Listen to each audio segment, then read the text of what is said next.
momentos de ocio cosechamos lo anhelado, esperando el solsticio. Gracias cultura guerrera por no caer al precipicio. Páramo, manda mi chamuchi, somos del páramo y ahí nos quedamos. Cuidadito, carajo.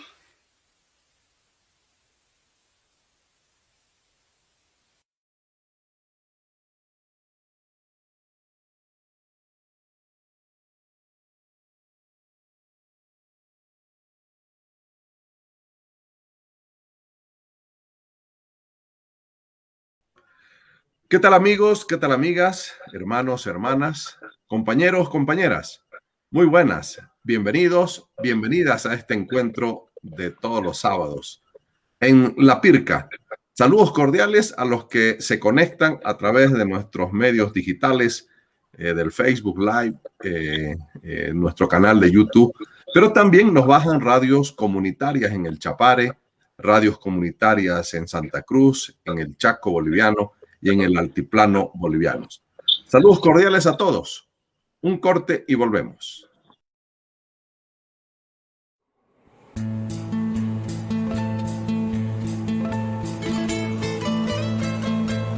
En La Pirca, espacio de comunicación alternativa. Muy bien, del lleno ya al programa. Saludar a los que muy pronto estarán en el programa. El hermano Jorge Medina, el primer diputado o asambleísta del Estado Plurinacional Afroboliviano que planteó una ley súper importante, va a estar con nosotros en el programa. Pero ya de entrada, quiero dar la bienvenida al doctor Gustavo Medina. Gustavo, ¿cómo está? Muy buenas noches, bienvenido al programa. Muy buenas noches, Percy. Un saludo muy cordial a toda la gente que se encuentra en estos momentos siguiendo tu programa. Y gracias, agradecido por la invitación para poder siempre absolver algunas dudas, ¿no?, en torno a temas legales que se suscitan en nuestro país y también fuera de nuestro país. Así es, un tema que está casi todos los días, Gustavo, en las noticias, es la participación, las entradas a la cárcel, las entradas al hospital, el intento de suicidio de la señora Yanine Áñez. ¿Podemos hablar de este tema en términos jurídicos? En principio, el por qué está ella en la cárcel.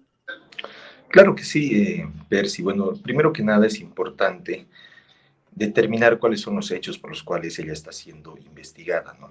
Porque evidentemente en estos momentos hay una discusión y hay recursos constitucionales a la espera de resolución justamente en el Tribunal Constitucional que van a definir si es que el gobierno de Yanine Áñez era un gobierno legal o era un gobierno ilegal. Es decir, fue un gobierno de facto o fue un gobierno transitorio con todas las formalidades que establece la Constitución. Obviamente, de entrada, tenemos conocimiento, y eso también lo expresa el mismo informe del grupo de investigadores independientes del GI que ha sido emitido días atrás, que la señora Yanine Áñez se autoproclamó presidenta de la Cámara de Senadores cuando el reglamento establecía que la función de ella en calidad de segunda vicepresidenta, ni siquiera era la primera, era convocar a una recomposición de la directiva, ¿no? Y luego, sin quórum, también dice este informe del GI, se autoproclama presidenta. Pero eso lo dejaremos para el Tribunal Constitucional. Ahora bien, antes de que suceda estos hechos, y ni bien ella asume por la fuerza, imponiéndosele la banda presidencial por parte del comandante en jefe de las Fuerzas Armadas, se dan asesinatos, se dan muerte de personas, y durante el conflicto también, ¿no? Entonces, se está procesando a la señora Yanine Áñez dentro de lo que conocemos en materia de derecho penal, dentro del procedimiento ordinario.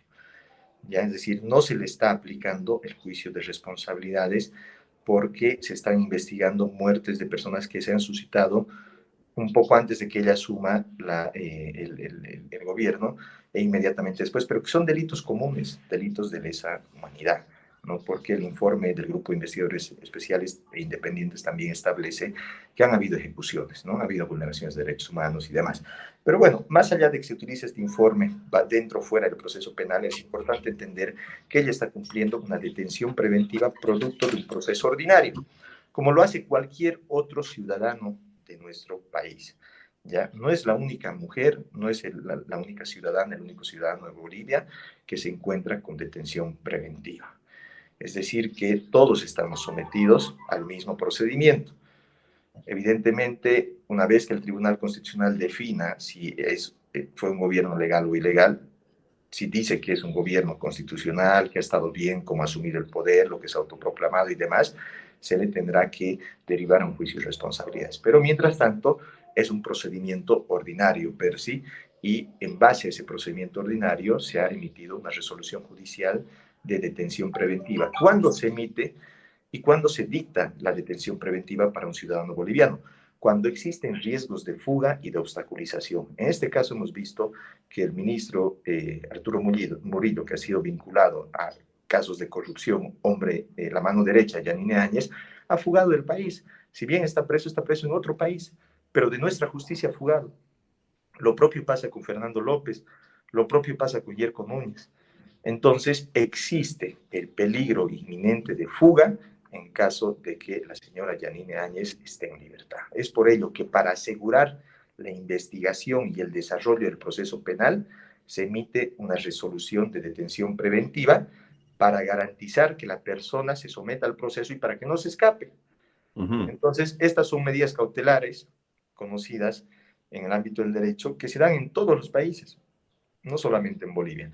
Esa es la condición actual de la señora Yanine Áñez. Creo que este dato es importante, Gustavo, que obviamente la población de repente tiene esa duda. Yo te agradezco haberla aclarado.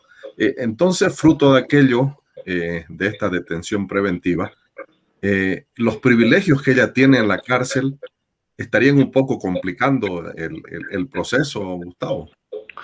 Bueno, lamentablemente es una figura pública, ¿no? Yanine Áñez, por el papel que ha asumido durante los conflictos y la crisis política en nuestro país, y de la cual se ha derivado incluso en masacres, ¿no? Entonces, esta publicidad, incluso, mira, Percy, le permite salir 2 o 3 veces por semana a centros de salud. Si hacemos una comparación, pedimos información de los otros internos, no tienen esas posibilidades, ¿no? No pueden acceder a ese tipo no son beneficios, porque el derecho a la salud está para cualquier ciudadano, esté privado de libertad o esté libre, ¿no? Pero los otros presos no gozan de la capacidad económica ni de la capacidad de poder contratar el tema de ambulancias o de incluso hacerse visitar con médicos particulares. Pero además, las condiciones ya en las que viven, con 2 camas, ¿no? Con una radio, o sea, el acceso a ciertas comodidades dentro de los penales, per sí es un privilegio, ¿ya? Porque para nadie es desconocido que nuestros centros de detención se encuentran sumamente rebasados en su capacidad, que hay mucha gente que está cumpliendo condenas y con detención preventiva y que no tiene ni siquiera la posibilidad de tener un cuarto propio, viven en una celda acompañados de 3, 4, 5, hasta 8 personas. Así es. Ahorita las condiciones que tiene la señora Yanine Áñez, o sea, son condiciones que para otros internos serían como que un beneficio, ¿no? Como que un lujo. Pero evidentemente siempre se tiene que procurar el respeto, no solamente de los derechos, sea de Yanine Áñez, sino de todos los privados de libertad. Sin embargo, se está tratando de hacer como un show mediático, político, este tema, cuando no lo es, ¿no? Entonces se quiere mostrar como si la señora Yanine Áñez estaría en pésimas condiciones viviendo en la cárcel de mujeres de Obraje. Sin embargo, si vamos a revisar las condiciones en las cuales se encuentran las demás privadas de libertad, nos damos cuenta que no es cierto, ¿no? Entonces, obviamente, estando privados de libertad, sometidos a un proceso penal con detención preventiva, no vamos a tener las comodidades que tenemos en nuestra casa. No es una casa particular, no es un hotel. Es un centro de detención de personas, ¿no? Porque existen riesgos de fuga y se lo ha demostrado con los otros ministros que ya se han fugado y que, bueno, hasta el día de hoy no pueden ser sometidos a investigación en nuestro país.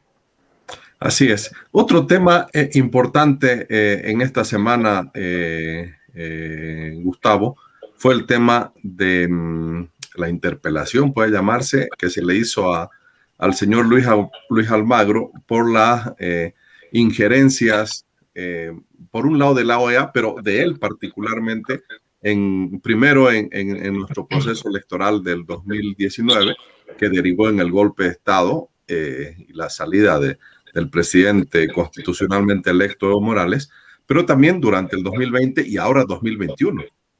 Sí, mira, Percy, no es la primera vez que el actual secretario general de la OEA tiene conflictos por entrometerse y realizar injerencia en asuntos internos de los estados que conforman la OEA.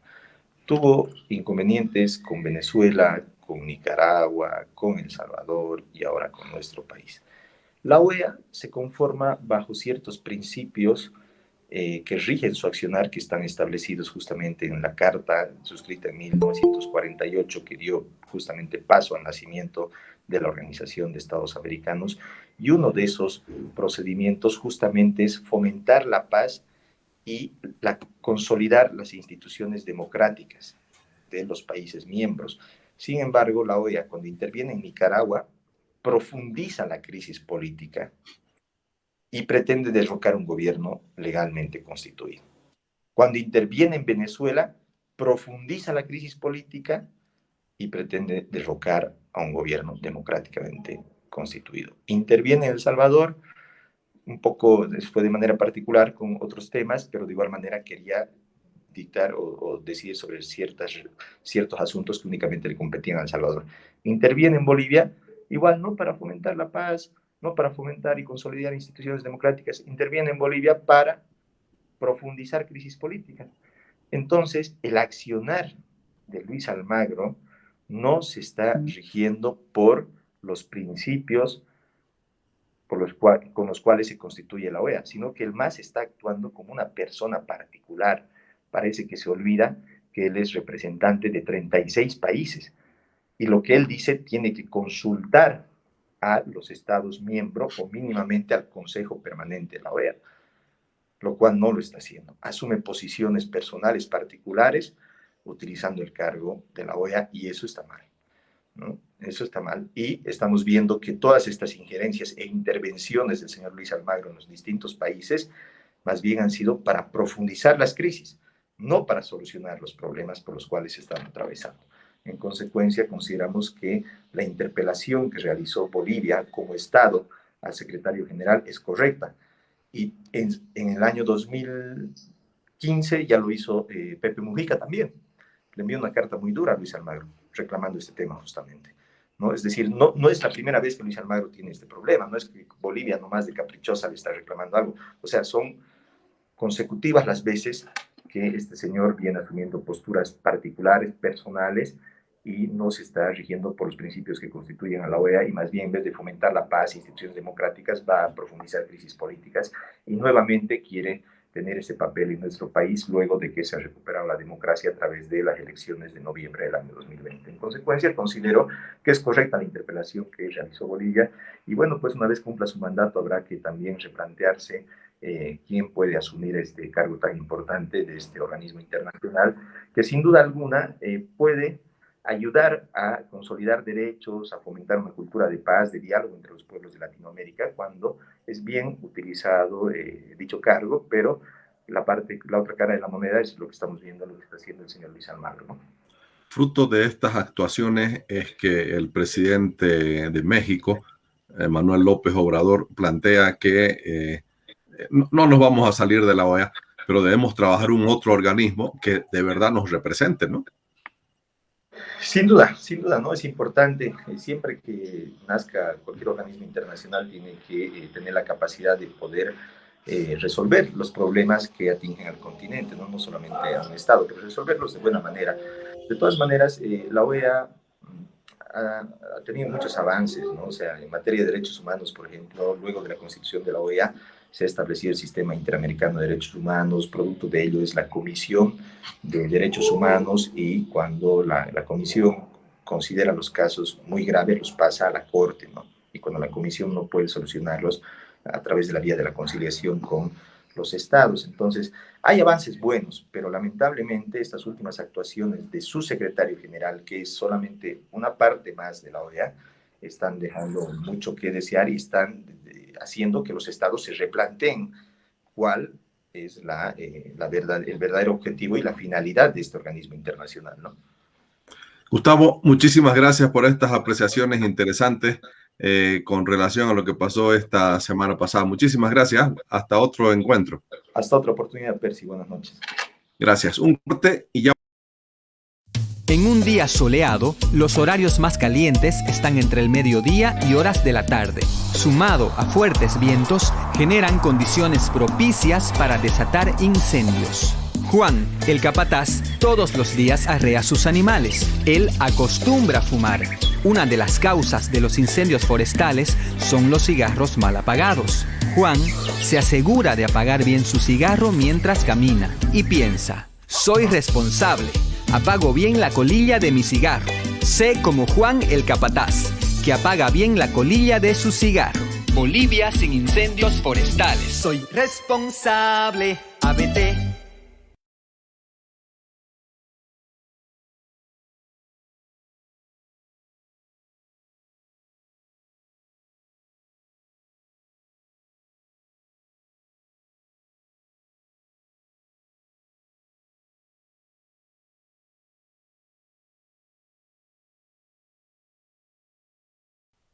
Muy bien, continuamos con el programa aquí en La Pirca.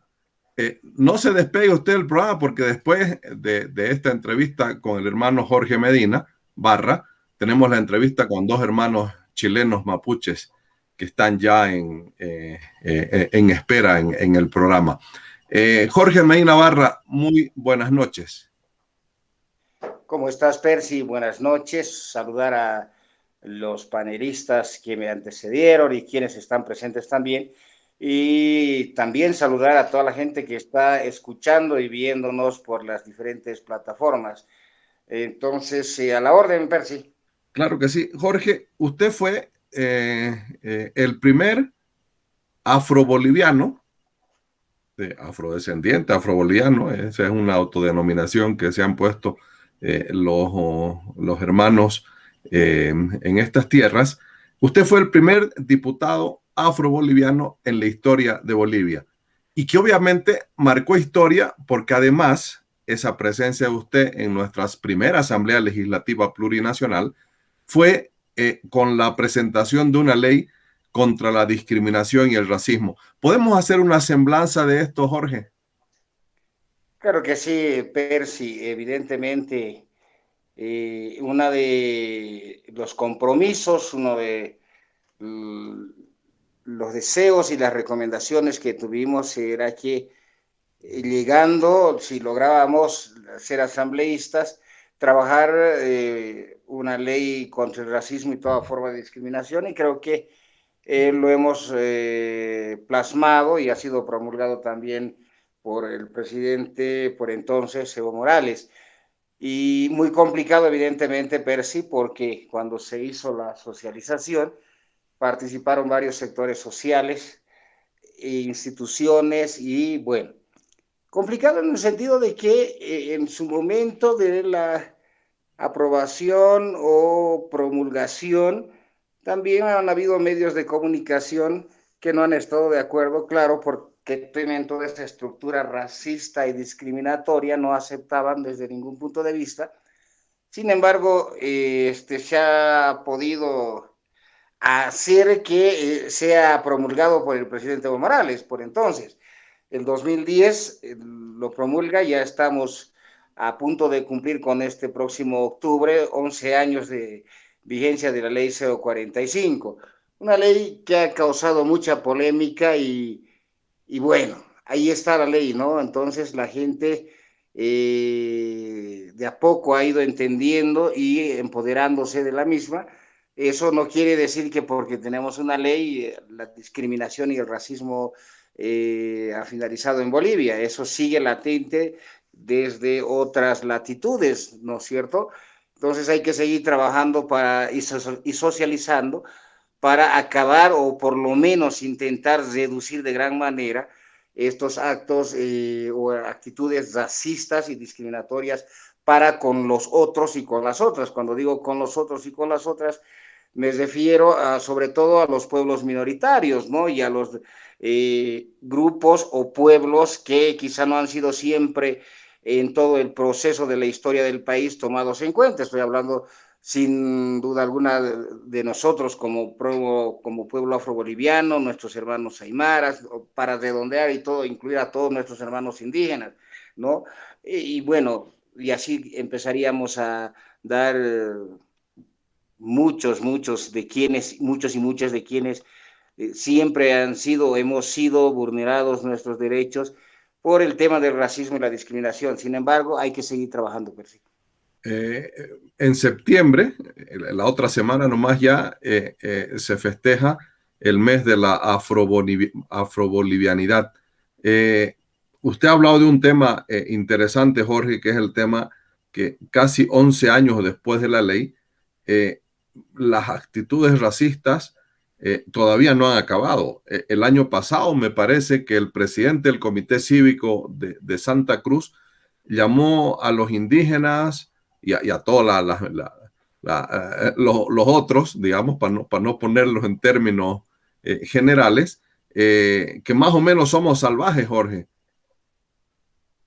Percy, es realmente lamentable. Pasa por varios temas. Yo creo que está ya estructurado el racismo en las personas en nuestro país, y pasa por el tema de si eres citadino o no eres citadino. Si, bueno, tú te limitas en decir las cosas, yo no, Percy. Yo no me voy a limitar, y si voy a ser duro, pido las disculpas necesarias, pero yo digo lo que siento. A mí nadie me va a venir a decir que no hay racismo, porque yo lo digo los 24 horas del día. Entonces, eso hay que empezar a cortar, Percy. Yo creo que también es uno de los temas que hay que empezar a llamar las cosas con su nombre. Aquí en Bolivia todo el mundo quiere ser más blanco que el blanco, ¿no? Entonces todo el mundo, si tienes la piel más oscura, eres menos que el otro. Entonces hay un grado de desigualdad, y eso hace que la gente te discrimine por eso, ¿no? Y te midan por el color de la piel o por tu origen de pueblo, o tu origen étnico, si se quiere entender de otra manera, y porque eres mujer de pollera, porque eres alto, porque eres gordo, porque eres flaco, bla, bla, bla, bla, bla, bla, bla, bla, bla, bla. Entonces, eso está ya en la mente de las personas. Van a seguir llamándonos así, porque ya está. Por eso la ley, en uno de sus artículos, da la instrucción a los institutos, colegios, universidades, la policía boliviana, las Fuerzas Armadas, que empiecen a hablar. Es importante que en los colegios se empiece a hablar para mínimamente empezar a cambiar la mentalidad, esa estructura racista, esa estructura colonial, discriminador que se tiene, que se cree que porque uno tiene más recursos económicamente hablando, que el otro es mejor que el otro, porque tiene la piel más clara, es mejor que el otro o que la otra. Eso nos perjudica y nos hace creer, o porque las oportunidades no han sido las mismas, ¿no es cierto?, que otros han tenido oportunidades de tener la posibilidad de ser universitarios o tener un título universitario, y evidentemente no vamos a comparar eso con un hermano que vive en el área rural, pues que no tiene las mismas oportunidades o las mismas condiciones, ¿no es cierto? Y eso hace que, porque claro, sea universitario, tenga un título, hace que menosprecie al otro o a la otra. Entonces eso va a seguir. Yo creo que es un trabajo muy complicado, pero hay que hacerlo de manera conjunta, porque la ley es para los bolivianos y para las bolivianas, así que todos deberíamos empezar a trabajar, porque de una u otra forma todos y todas somos discriminados. Así Entonces, eso te decía, que ya vamos a cumplir 11 años con octubre de este 2021. Sin embargo, la ley 200 declara que cada 23 de septiembre es Día Nacional del Pueblo y la Cultura Afroboliviana. Estamos muy próximos a festejar este mes, que es el mes de la afrobolivianidad. También esto se ha trabajado con una visión de hacer entender al pueblo boliviano en su conjunto de que hay un pueblo con historia propia, con identidad y cultura propia, evidentemente diferente, ¿no es cierto? No somos raros, somos diferentes a los otros pueblos, que eso debe quedar clarito, ¿no es cierto? Pero también es importante que el pueblo boliviano conozca la presencia de un pueblo como somos nosotros. Percy.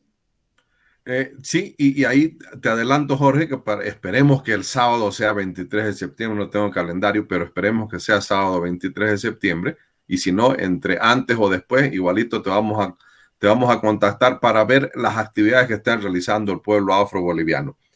Jorge, hoy día, mire qué causalidad. Yo no creo mucho en la casualidad, creo en la causalidad, Jorge.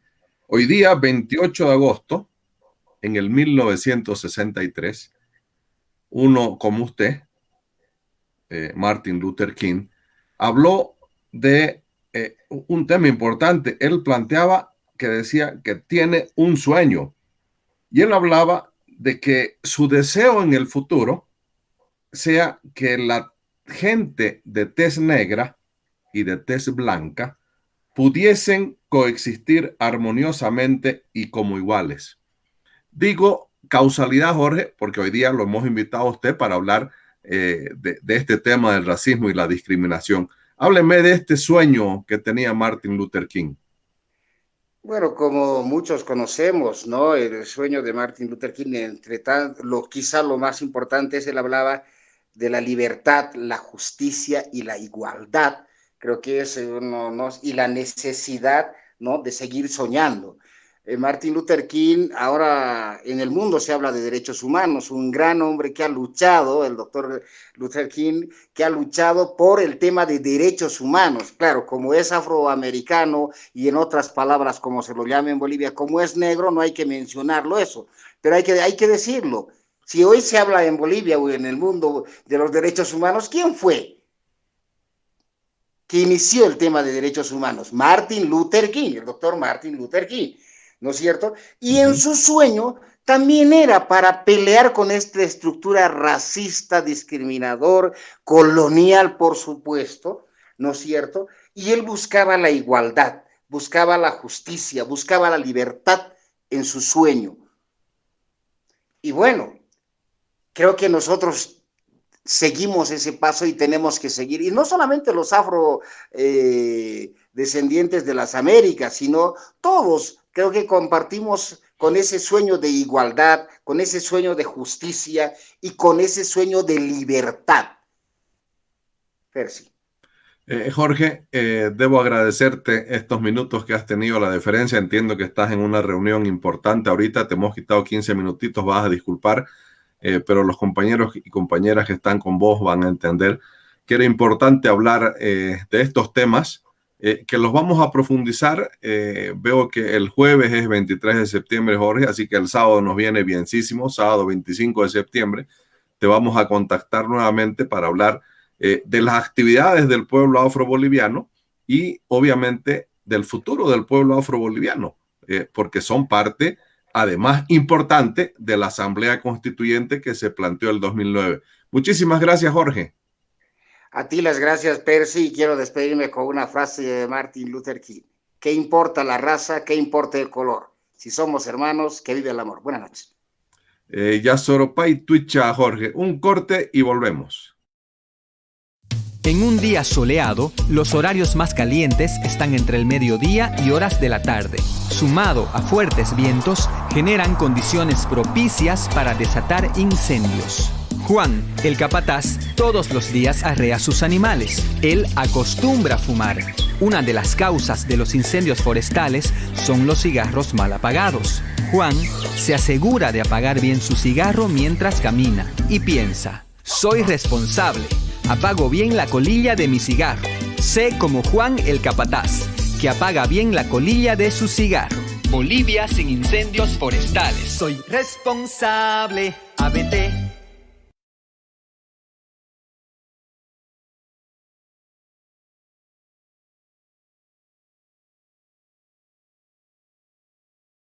Continuamos aquí en La Pirca. Si usted recién entró al programa, bienvenido, bienvenida. Se perdió las anteriores dos entrevistas, ni modo. Pero no se preocupe, porque Nelson, en los controles centrales, nuestro compañero Nelson Ramiro Lazarte Salguero, va a poner ahí la dirección de YouTube, donde usted puede entrar a nuestro canal de YouTube. Si se perdió la entrevista, obviamente la puede ver el día que quiera, repetirla, atrasarla y adelantarla. Muy bien, lo prometido es deuda. Estamos con Carla Nail, psicóloga comunitaria, dirigente comunal de Cula Folil. ¿Cómo está, Carla? Buenas noches. Hola, buenas noches, Percy. Gracias por la invitación. A ustedes por participar con nosotros.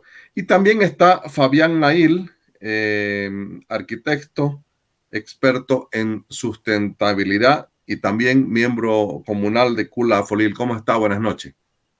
Hola Percy, buenas noches. Buenas noches a todos los que nos están viendo también. Muchas gracias por la invitación. A ustedes las gracias. Ustedes son miembros de, espero que se autodenominen nación, pueblos, no sé, nosotros nos autodenominamos a nuestros pueblos que los han querido minimizar como naciones indígenas. Cuénteme, Carla. Bueno, Percy, yo soy la dirigente de esta comunidad indígena Cula Folil, que está ubicada en el sur de Chile. Ya nosotros somos mapuches huilliche, somos los mapuches del sur. Y nosotros estamos hace ya un tiempo organizándonos para constituir esta comunidad que viene a partir de un tronco familiar, y nos emplazamos en un sector rural que se llama El Jardín. ¿Ya? Este sector durante ya varios años se ha visto amenazado por las forestales. ¿Ya? Esa es la principal amenaza del sector. Y nosotros nos organizamos, nos constituimos hace ya unos meses atrás. Estamos trabajando en eso. Fabián, este tema de la amenaza forestal es un tema que no para con las poblaciones, con las naciones indígenas, ¿no? No, claro, y son los principales afectados, porque en específico para nuestra pueblo-nación mapuche, que ha sido históricamente despojado de sus territorios, por las razones que sean, siempre como han sido despojados básicamente por la inmersión de estos sistemas extractivistas, que velan solo por sus intereses económicos y no por los intereses socioculturales. No sé, eso es como las amenazas más latentes que vemos en nuestro territorio, al menos. Así también como las pisciculturas, que son estos centros de cultivo que también dejan bastante dañados los ecosistemas. O sea, en realidad, lo que les pasa a ustedes, los mapuches, nos pasaba a nosotros, los guaraní, los ayoreos, los huenayés, los mocetenes, o sea, a los pueblos indígenas en realidad de las Américas y de toda esta parte del sur. Pero hay un dato interesante, yo no sé si ustedes escucharon aquella frase famosa que dijo un líder nuestro que decía, no importa que me maten, pero volveré y seré millones. ¿Esto está pasando, Carla, en Chile con los mapuches y otros pueblos indígenas? Mira, sí, por supuesto. El pueblo mapuche en realidad comprende el territorio principalmente la gente sabe de Temuco, que es la región de la Araucanía, donde principalmente está la población mapuche, pero nosotros habemos mapuches en todo Chile, ¿ya? En todas partes, y también si bien compartimos ciertas cosas, el tema de la discriminación, el despojo, la usurpación de los territorios, de nuestra cultura, de nuestra lengua, cada sector igual tiene luchas y tiene problemas particulares. Nosotros en particular somos descendientes mapuche, huilliche, pero, por ejemplo, mi papá, mis abuelos no hablan el mapuzungún, chezungún, que es lo que nosotros hablamos, y una serie de cosas que nosotros ahora ya de grandes estamos intentando recuperar.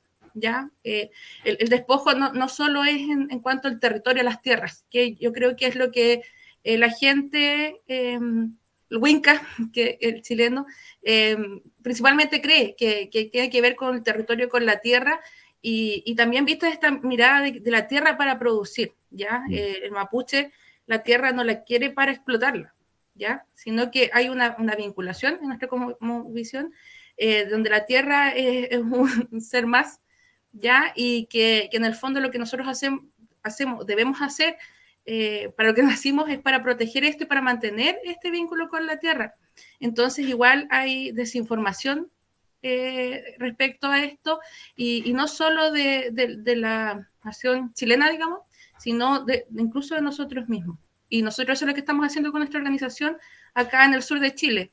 En el fondo es recuperar esto que se nos quitó, ¿ya? Pero que va más allá del territorio, de las tierras, sino de la misma cultura que se empezaron a omitir esas cosas, y pasa que ya estas próximas generaciones nosotros ya no estamos tan conectados como si lo hacían nuestro antepasado. Ahí hay una cosa, disculpa, Percy, que es súper interesante para nosotros.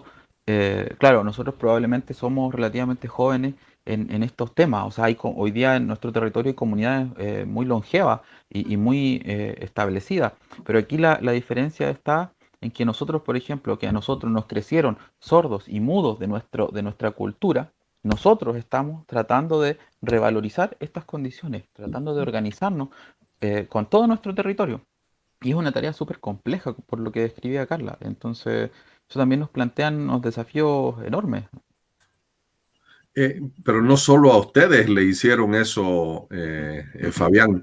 En el caso nuestro, ahora mismo, el que habla un idioma nativo es mirado como salvaje, como de otro planeta. Mire usted, en pleno siglo XXI, y nosotros todavía, con más de 10 años de una nueva constitución, donde se reconoce finalmente la presencia de los pueblos, de 36 pueblos indígenas, más el pueblo afroboliviano 37, en la construcción de un nuevo Estado. Yo digo, o sea, es una pena, pero tenemos que reconocer que los otros, ¿no? Los blancos, los que siempre mandaron en nuestras tierras, no supieron entender estos temas tan importantes. Carla, hablabas de que la tierra es un ser vivo. Nosotros hemos, a partir de la nueva constitución, hemos creado toda una infraestructura legal de la madre tierra. O sea, de ese reconocimiento de ser vivo, pero además de la madre tierra, o sea, como nuestra madre, ¿no? O sea, como si la estuviéramos tratando de verdad nuestra madre. Y que obviamente, cuando vamos a sembrar, le pedimos permiso a la madre tierra, que vamos a abrir su surco para poner una semilla, y fruto de eso va a salir. También se habla de estos temas en la nación mapuche. Por supuesto, la Ñuque Mapu, que es madre tierra, es esta como figura, lo podríamos llamar así. Nosotros ahora estamos en un proceso de elaboración de una nueva constitución. Esta constitución tiene un carácter democrático. La constitución que nosotros teníamos antes fue en dictadura, escrita bajo 4 paredes por personas que en el fondo trabajaban para el dictador. Entonces, tenemos una tremenda oportunidad. Ya, yo encuentro que este es el momento. Nosotros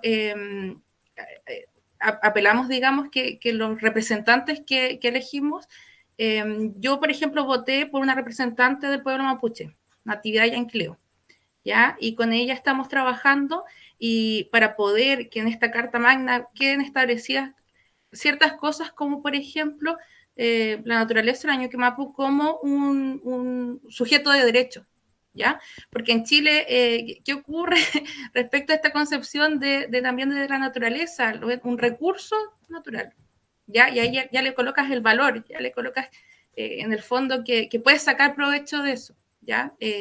La idea es apuntar es que sea un sujeto de derecho, a partir de eso igual proteger proteger no solo la tierra, el agua, la flora, fauna, etcétera, porque nosotros tenemos harta naturaleza, diversidad, y en Chile está siendo explotada de todas las formas posibles a lo largo de todo el territorio nacional. Fabián, ya Carla nos introdujo al tema por el cual nos hemos juntado. Hemos hablado de otros temas, pero de verdad nosotros queríamos hablar de ese proceso interesante que está viviendo Chile. Digo interesante porque finalmente, los dueños ancestrales de los territorios, los dueños originarios del Chile profundo, están siendo parte de la construcción de algo interesante.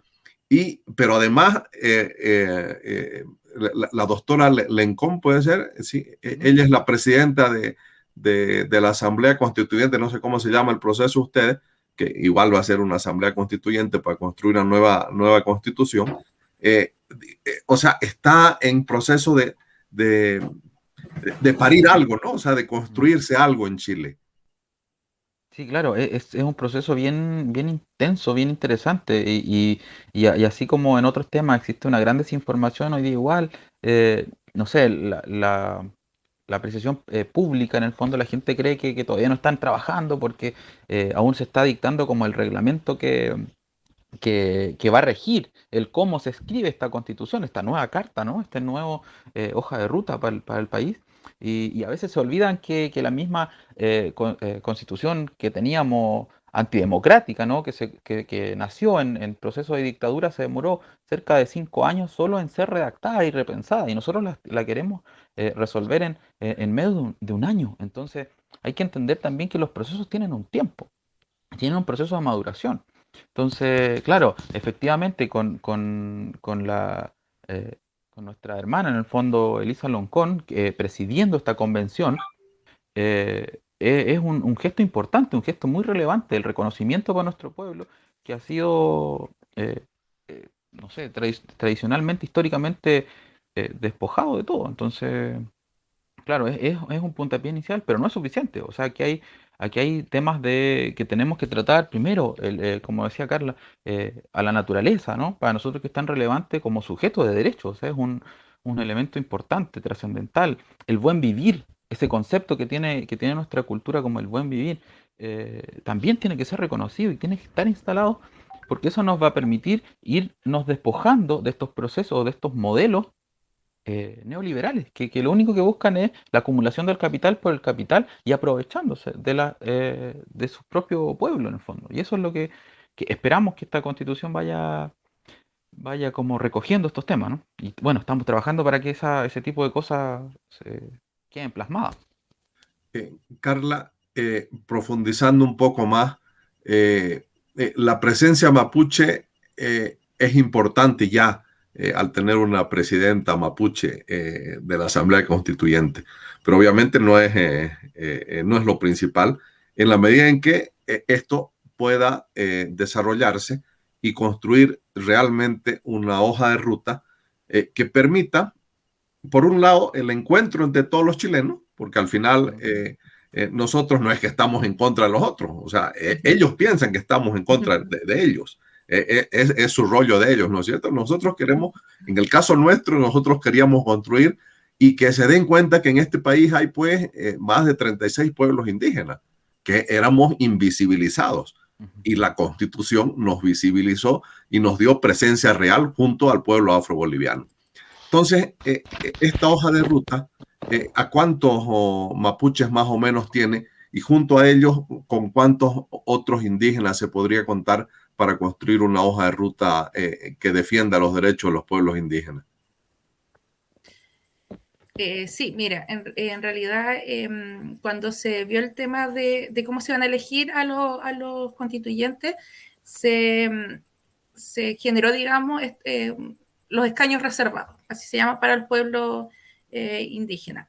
Ya, no me quiero equivocar, pero creo que son 17 representantes donde 7 son mapuches, ¿ya? Porque igual hay un tema de proporción ahí. No sé, Fabián, si me equivoco con el número. No, eso son las... Sí, eso es. Ya, estos constituyentes se eligieron a nivel nacional. Nosotros, los mapuches y Aymara, etcétera, el día que fuimos a votar, teníamos la opción de votar por un constituyente Huinca o votar por mapuche. Yo en el fondo, utilicé mi derecho de votar por una constituyente. Ya, el tema acá, yo creo, y el desafío es que en el fondo ellos son 17, pero el total de constituyentes son más de 100. Entonces, pese a que existan estos escaños reservados, también es una minoría dentro de la Asamblea en general. Entonces, yo creo que el desafío está en que podamos participar de manera efectiva la organización indígena, los indígenas, porque igual en Chile hay muchas personas con descendencia indígena que no están organizados, ¿ya? Entonces, la idea, yo creo que el desafío es que nosotros podamos participar, ser, digamos, representados por estos 17 constituyentes, pero también que nosotros tengamos la capacidad de incidir incluso en los otros constituyentes para poder dejar establecidas estas cosas que son súper importantes. Se hablaba, por ejemplo, de bueno, que la Constitución contempla, no empieza de blanco, digamos, de cero, sino que hay ciertos tratados que ya ratificó Chile y que están como a la base. ¿Ya? A partir de eso, nosotros queremos que la Declaración de las Naciones Unidas sobre los Derechos de los Pueblos Indígenas esté como un piso mínimo, ¿ya? Para esta Constitución. Eso también considera que se realice una consulta indígena, ¿ya? Nosotros conversando estas capacitaciones que hemos tenido con Natividad y su equipo, en el fondo nos decían que los movimientos sociales ya quisieran tener esta instancia, digamos, que tienen los pueblos originarios, que es la consulta indígena, ya porque sería como un instrumento que existe en este momento para tener una participación realmente vinculante, ¿ya? Así que el desafío es grande, se está trabajando, los medios igual están en el fondo como sesgados en cuanto a la información que entregan a las personas, digamos, a pie. Les queda esta sensación de que no se está haciendo nada, de que ya llevan más de 1 o 2 meses y que esto no está avanzando. Entonces, es un desafío tremendo de poder informar qué se está realizando. Por ejemplo, el tema del reglamento es importante porque ahí se puede establecer quizás mecanismos de participación vinculantes que no estén considerados hasta este momento, ¿ya? Porque nosotros al momento de elegir estos constituyentes le traspasamos, digamos, el poder y ellos van a representar nuestras necesidades y lo que queremos, nuestros anhelos en esta Constitución. Pero más allá de eso, tampoco tenemos un tema de participación directa y vinculante. Todo, al menos se espera que con la consulta indígena si los pueblos indígenas lo puedan tener. Pero los demás movimientos sociales no. Vamos a aprovechar, Fabián y Carla, de mandar saludos a Chile. Nos dice Nelson que están llegando mensajes, que hay gente que nos está mirando y nos está escuchando en Chile. Saludos a nuestros hermanos que nos escuchan y nos miran en Chile. Obviamente nos da alegría saber que el programa En la Pirca también se escucha en Chile. Fabián, un tema interesante que fue noticia en Chile, no solo en Chile, sino en todo el mundo, fue el levantamiento y particularmente el levantamiento de jóvenes en Chile. Y ahí entraron todos, ¿no? Indígenas, no indígenas, mapuches, no mapuches, entraron en este levantamiento que permitió abrir, obviamente, para esta Asamblea Constituyente. Sí, claro, es interesante como tú lo planteas. Y claro, tradicionalmente, históricamente, los procesos y cambios sociales en Chile, al menos, bueno, en el mundo en general, pero en Chile especialmente, han sido bien detonantes o bien relevantes la participación joven. O sea, los jóvenes son los que inician esta chispa, será por esta rebeldía biológica, ¿no? Como se dice por ahí, pero tiene relación con eso. Y claro, después todo ese contexto se hizo eco de estas demandas, ¿no?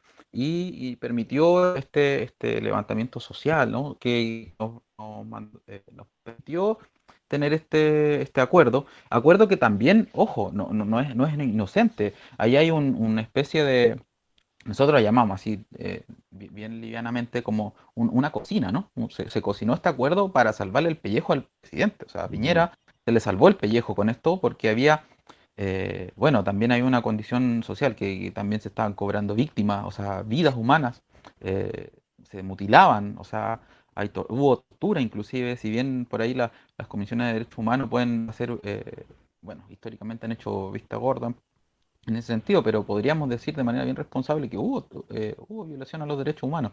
Entonces también, claro, uno entiende bajo esas lógicas que un acuerdo como este es bien valorable. Ahora, insisto, no es ingenuo, no es gratis. O sea, con esto quedaron amarrados acuerdos como los quórum, por ejemplo, el que no se parte con una hoja de ruta en blanco, sino que también se quedó muy limitado el tema del tiempo. O sea, con, con todos los aplazamientos posibles podríamos tener como máximo un año de redacción de una constitución. O sea, ustedes yo entiendo que se demoraron cerca de dos o 3 años en esas modificaciones, ¿no? Y asimismo después hay que entender que va a haber un proceso legislativo posterior, ¿no? Donde va a haber el crecimiento de esta y la consolidación de esto, porque al final está la Carta Magna, la hoja de ruta, pero no necesariamente son las leyes en sí. Entonces también ahí hay un proceso que es importante y que no hay que dejar de lado. No hay que olvidarse de dónde nace todo esto, de todo ese descontento, y en función de eso, o sea, Chile debe ser uno de los países, si no el único país en el mundo en que se de los derechos de agua. O sea, el agua está privatizada, completamente privatizada. Y tú dices, y parece normal, está normalizado eso. Y dice, no, para nosotros eso es importante. El agua debe ser un derecho, primero un derecho humano. Después quizá habrá que analizar los contextos en los que se pueda utilizar de manera productiva, siempre y cuando sea en beneficio del desarrollo humano. Entonces, son como temas muy importantes que no hay que dejar pasar. Entonces no hay que olvidarse que este descontento, ese estallido social que no fue más que la liberación de esta olla a presión que se vino hablando por décadas. Yo recuerdo también que en Bolivia apareció a lo de ustedes. 2003 nosotros tuvimos una lucha durísima, la guerra del agua en Cochabamba. Se peleó con una gran transnacional del agua y se les dobló la mano. Nosotros, yo les cuento como detalle interesante, cuando empezamos a construir en la Asamblea Constituyente la nueva hoja de ruta, nosotros éramos mayoría en la Asamblea Constituyente y podíamos haber hecho de este país lo que hubiéramos querido. Pero obviamente, como somos respetuosos del otro, respetamos el pensamiento del otro. Pero ellos no se dieron cuenta, les cuento, no se dieron cuenta de ese respeto que les tuvimos. Nosotros, es más, podíamos haber cambiado hasta el nombre de este país, porque teníamos el 80% de la Asamblea Constituyente, el 80%, con indígenas de todas las naciones de este país. Pero no lo hicimos porque respetamos al otro. O sea, sabemos que también tienen derecho. Si ellos nos pisotearon durante 180 años, nosotros no íbamos a hacer lo mismo porque no somos rencorosos, no estamos buscando la venganza. O sea, lo que queremos es justicia. Y me imagino que ahí también el pueblo mapuche, que ha sido vilipendiado, ha sido casi destruido, descuartizado como nación, están en el mismo proceso de reconstrucción y construir un nuevo país, ¿no? Sí, efectivamente, eso es así. Y no solo, tampoco hay que ser egoísta por lo mismo, como no somos un pueblo egoísta, también reconocemos que los movimientos sociales tienen esa misma vocación. Si los movimientos sociales tienen esa vocación transversal y de generosidad, o sea, estas luchas se exponen para lograr el bien común, para lograr la equidad y el buen vivir. Si al final de eso se trata, si no podemos tener una vida pensando en la acumulación capital individualista, nosotros debemos pensar en comunidad. Eso es lo que por lo menos nosotros entendemos, ¿no? Desde nuestra vida social y desde nuestra vida comunitaria también como comunidad indígena. Carla, viene un tema interesante después de esto que hemos hablado de la Asamblea Constituyente. Ustedes tienen elecciones en noviembre, ¿no es cierto? ¿Cómo está esto? Contame, porque esto es súper interesante. Esto de la Asamblea Constituyente les ha dado un pie para, grandísimo, para organizarse, para repensarse como pueblo. ¿Cómo van a participar en esta elección? Entiendo que lo del Frente Amplio está complicado en Chile. Esta unión que hubo para lo de la Asamblea Constituyente, entiendo que está quebrándose. Como mapuches, ¿cómo están viendo este tema para las elecciones de noviembre?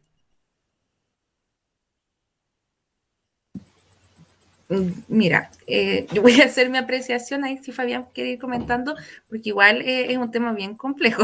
Uh-huh. Bueno, para estas elecciones en noviembre existen hartos candidatos, ya es como diverso, ya se hicieron las respectivas primarias, en el fondo con este propósito de ir unificando miradas, propuestas por distintos sectores y claro, creo que esta elección de la Constitución, digamos, de los constituyentes, aportó para que igual hartos independientes, personas que no militan en partidos, dirigentes de juntas de vecinos, de organizaciones comunitarias, vayan digamos, asumiendo, empezando a ocupar estos puestos de poder, porque yo he trabajado en este tiempo desde las organizaciones sociales y en el fondo uno trabaja harta autogestión, trabajo con la comunidad, pero te das cuenta que si no aspiras, digamos, a estos espacios de poder, para desde ahí empezar a retribuir, empezar a responder a las necesidades de la gente, pero por la gente. ¿Ya? Porque en el fondo, si no se colocan estas personas como dueños de la verdad, y en el fondo se pueden hacer una serie de cosas, pero la gente sigue teniendo este sentimiento de que no se está haciendo nada, ¿ya? Hay harta desconfianza de la ciudadanía de estos políticos, ya vemos. Entonces, igual, es un proceso que está siendo bien complejo. Hay distintos movimientos sociales que igual han levantado candidatos, por eso también la cantidad de candidaturas. A nivel, digamos, de estos presidentes, ya no he visto tanto este tema de las organizaciones sociales que estén como sacando un candidato o el pueblo mapuche sacando en conjunto un candidato. Sin embargo, sí lo he visto en el tema parlamentario y de otro como cargos, digamos, más de las regiones, ¿ya? De los sectores donde vivimos, y yo creo que eso igual tiene que ver con que las personas quieren ver esto propio, ¿ya? Estar en estos espacios que afectan directamente el territorio, ¿ya? Eso es como la lectura que yo puedo hacer. No sé si Fabián puede comentarnos cuál es su apreciación. No, yo comparto eso. O sea, al final el escenario hoy día está bastante amplio, es súper variopinto, hay para gusto, como casi como colores, ¿no? Pero también yo creo que como pueblo mapuche tenemos que ser bien honestos respecto a que hoy día podría decir que ninguno de los candidatos realmente está teniendo una postura o asumiendo una postura concreta y así clara respecto a estas condiciones. Que claro, por ahí se pretende o se profesa el que se van a respetar los acuerdos de esta convención, ¿no? De esta nueva constitución, donde uno más o menos espera que se hable de un Estado plurinacional. Entonces, claro, eso es como lo que podemos ver, pero no hay, por ejemplo, políticas claras de esta como reparación, políticas de reparación, por ejemplo, del despojo y de la invisibilización que han tenido los pueblos en general, los pueblos no necesariamente, y no solo los pueblos originarios, sino que las minorías en general. O sea, en Chile se oculta la pobreza, así como se ocultan los pueblos originarios, se oculta también la pobreza. Y hacia afuera se vende una imagen de país próspero, ¿no? Pero que en realidad la realidad social, el día a día, ¿no? El caminar a pata en la calle, es otro, el pulso es completamente distinto. Y ese es uno de los problemas, que siempre se hable en términos de promedios, ¿no? Y que no se hable de cifras concretas. Cuando hablamos de promedio, al final siempre las cifras son mentirosas. Entonces, claro, hay una amplia variedad de candidatos, pero ahora está en ellos, en estos, bueno, eran 9, entiendo que ahora están 7, están por confirmarse, ¿no? De estos les toca a ellos. Nosotros le estamos pasando, como pueblo, le estamos pasando la pelota a ellos, que ellos se hagan cargo de esto, tomen postura y declaren esa postura. Si quieren el apoyo, si quieren realmente el compromiso, debe ser mutuo. O sea, ellos tienen que estar comprometidos con nuestras causas para que nosotros podamos también ser empáticos con lo que se está planteando. Si no, quedamos en nada, quedamos en ninguno de los acuerdos. Cuando hablabas de que se invisibiliza a los pueblos, pero también invisibilizan, por ejemplo, ustedes no tienen educación gratuita, ¿no? Okay. La educación de ustedes es, el que tiene plata puede estudiar, ¿no? Más o menos nosotros también estábamos en las mismas condiciones. La salud igual privada. Y claro, esas cosas a veces no salen porque obviamente los medios de comunicación se encargan de tapar aquello y obviamente de limpiarle la cara a los gobernantes, ¿no? Claro, eso de verdad es una pena. Carla, debo agradecerle, Fabián, la posibilidad que nos han dado de conocer de la voz de ustedes. Obviamente atrás de ustedes todo un pueblo, toda una comunidad, que permitir conocer ese proceso de construcción interesante que están llevando adelante. En Perú también se viene, después de ustedes viene Perú con su asamblea constituyente. Esperemos que también están en situación muy complicada. El otro día escuchaba al primer ministro peruano hablando en quechua y en aymara, y la presidenta de la asamblea del Senado de aquel país se enojó porque estaba hablando en un idioma que es un idioma además oficial del pueblo peruano. Pucha. Si ustedes se imaginan, ¿no? Pleno siglo XXI, que uno no pueda tener la posibilidad de hablar su idioma, que no te respeten tu cultura, que no te respeten tu forma de ser, tu forma de vivir. Debo agradecerles, Carla, un mensaje en el final para aquella gente que está escuchándonos y viéndonos allá en Chile. Bueno, para cerrar, agradecer la instancia, agradecer poder hablar de esto, poder hablar del sur de Chile. Ya, en realidad nosotros tenemos un dicho en Chile que dice Santiago no es Chile, que eso nos pasa. Yo creo que las personas extranjeras, si es que llegan a conocer Chile, conocen Santiago.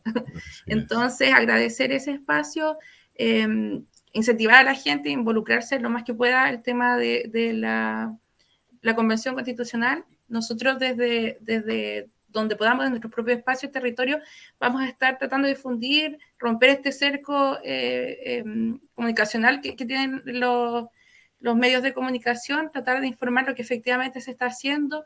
Y claro, y que esta Constitución, yo al menos no quiero que solo sea de los mapuches, quiero que sea de todos los indígenas, de los chilenos, de los sectores populares, que como decía Fabiana, hemos sido, porque yo igual me siento parte de esto, hemos sido los que hemos cargado con el peso del país. Y la pandemia, por ejemplo, los trabajadores tuvieron que sacar sus ahorros previsionales para poder parar a Chile, moverlo en una pandemia. Entonces eso quería como señalar al cierre. Gracias, Carla. Fabián.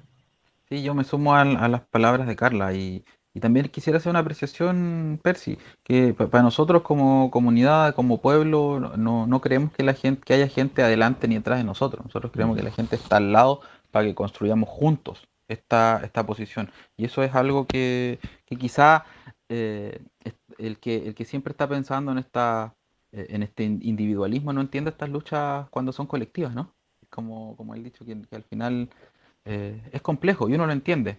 Pero lo que pide es también un poco de empatía para entender que tenemos que ser respetuosos entre todos nosotros.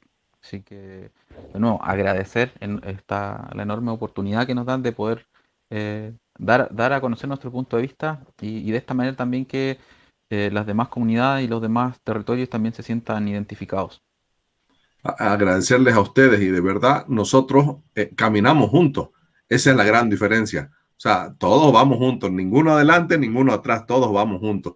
Muchas gracias a ustedes por esta posibilidad que nos han dado de de conocer en la voz de los actores importantes mapuches esta posibilidad de la construcción de una nueva hoja de ruta en Chile. Un corte y volvemos. En un día soleado, los horarios más calientes están entre el mediodía y horas de la tarde. Sumado a fuertes vientos, generan condiciones propicias para desatar incendios. Juan, el capataz, todos los días arrea sus animales. Él acostumbra a fumar. Una de las causas de los incendios forestales son los cigarros mal apagados. Juan se asegura de apagar bien su cigarro mientras camina y piensa: soy responsable. Apago bien la colilla de mi cigarro. Sé como Juan el capataz, que apaga bien la colilla de su cigarro. Bolivia sin incendios forestales. Soy responsable. ABT. Muy bien, de esta manera, como siempre, recargado el programa en la Pirca. Agradecer en los controles centrales a Nelson Ramiro Lazarte Salguero por esta posibilidad de estar nuevamente en la Pirca. A Jorge Medina Barra, a Gustavo Barra y a nuestros hermanos chilenos Carla y Fabián Nail, que estuvieron con nosotros en el programa del día de hoy. Será hasta nuestro próximo encuentro cuando estemos anunciando en la Pirca. Buenas noches.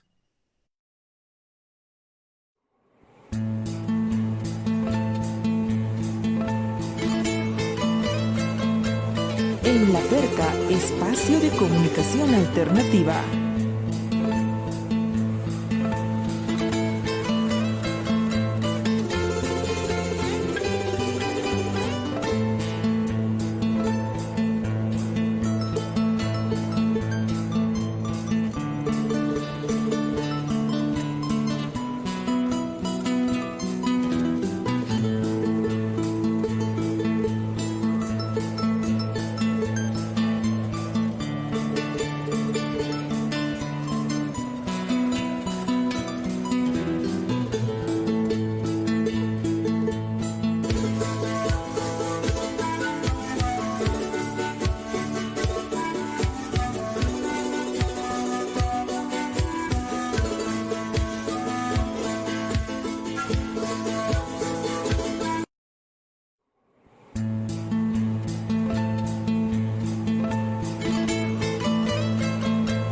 En La Perca, espacio de comunicación alternativa.